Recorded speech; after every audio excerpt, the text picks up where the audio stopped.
Hey folks, it's Glaive here with another New World update. Are you stuck for things to do now that you've finished the quest for Rise of the Angry Earth? Well, have no fear, Amazon Games has got your back. Today's patch brings Spooky Season into the game with Nightveil Hallow. Balthazar, the Marquis of Terror, some demon guy, has invaded the world. Go kick his ass with a group of your friends, collect the drops, get the loot, have some fun. What are you looking at? Now, of course, with anything New World, there's a little bit more to it than that. The fight with Balthazar, a level 66 world boss, involves a large amount of players. You're going to want around 10 plus players for this fight. He is going to pack a punch. Now, if it's anything like our last event, the Sands event, you're not going to need to worry about getting a group of 10. It's an open world quest. You'll be fighting the mob in open world with other players. You don't need to worry about a group invite. Show up. If the numbers are strong, you'll get the job done. Just remember, avoid the red circles, stand in the green circles. When they're there, you'll be absolutely fine. So the event begins with an initial quest. Speak to Salvatore the Mad. He can be found at any of the cauldrons throughout the towns in Eternum. If you bring him Ichor? I never know how to say that. To prove your victory over Balthazar and finish the Nightveil Hallow questline, he will give you a Nightveil Hallow cache. Now this cache will include... Cache is another one. Regardless, it will include 5 Nightveil tokens, 2 random Nightveil Hallow weapon patterns, access to the Nightveil Sentinel section of the event shop. Now once you've completed that initial quest, go back and farm the demon dude as many times as you please. Collect additional Ichor from him, and Salvatore will give you 1 Nightveil Cauldron cache for each Ichor. Now these caches can include between 7 and 13 Nightveil tokens, 1 random Nightveil Hallow weapon pattern, a coin bag up to 3 times daily, and 1 white gypsum. I assume here they're talking about diamond gypsum. Diamond gypsum is usually the one that appears in these event caches.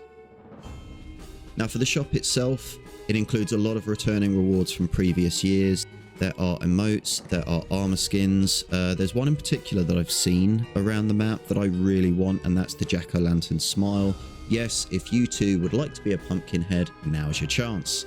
There are also some new awards. Basket of treats housing item, a cowl helm skin, a chiropetra's cowl helmet skin.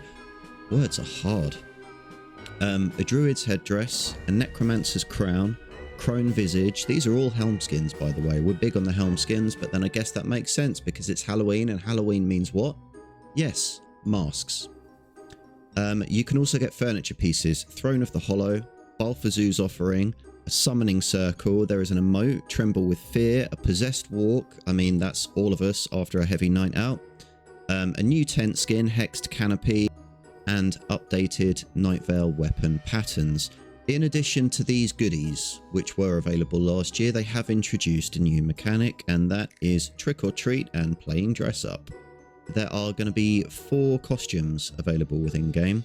These costumes, I imagine, will work an awful lot like the transmog stones in Elder Scrolls Online, and for a period of time, you will be able to transform into one of your favourite in-game villains. There are 4 available: Captain Thorpe, Adiana, the Nubian Reaver, and Lost Monarch.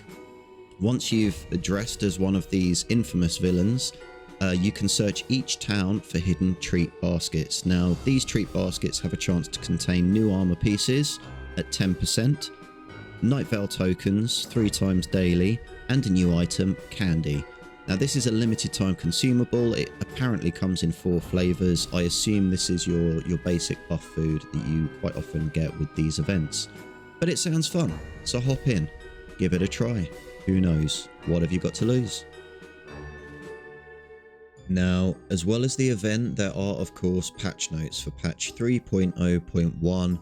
Arguably, this is the more important stuff long term because this is the stuff that's going to last. They said ahead of release that there would be 4 pages of patch notes. Now, I don't know what constitutes a page. It's kind of on the long side, but it's not really the all-encompassing, sweeping patch that I thought it might be. It's not War and Peace, basically. There don't seem to be a lot of changes in terms of buffs and nerfs to weapons and combat mechanics. There are a number of bug fixes brought in for quests. So quests like A Friend in Need, Tracking the Herd, The Best of Eternum. There's a few in the list. These are quests that players were getting stuck on. Progression was getting blocked and has been since the beginning of Rise of the Angry Earth. So it's really encouraging to see some of these finally starting to get fixed. I hope that these fixes work and that they solve the issue for players, because I know this has been a source of frustration for people. On the patch notes, the very first thing is the Umbral Rite store release. I'm hoping this is relating to the event. The wording is, spirits from beyond the grave roam more freely on Eternum than the world at large. Best they don't know you too intimately. Well, yeah. Check out skins like the Seance Mask bundle, the Fatebound Ossuary bundle, Midnight Portents armor bundle, and the Ritual Hut, plus a T-Rex walk emote and more. Which will you add to your collection? I'm hoping this is all event content based stuff, but I think there has been talk of some event related content being purchased for real world money. So I do wonder whether that's what this is. Keep an eye out, I guess. We'll find out when the patch lands, if not before. So as well as the Umbral Rite store and the fixes to quests, there was one other thing that I really wanted to highlight for people. I personally think this is quite a good change. I think this is important. Wars and invasions are now going to reward dark matter when you complete them. The amount is going to vary depending on how well you do in the invasion or the war. For invasions, they can reward either 50 or 75 dark matter. I know I'll be there getting that. Wars can reward higher level players up to 100 dark matter.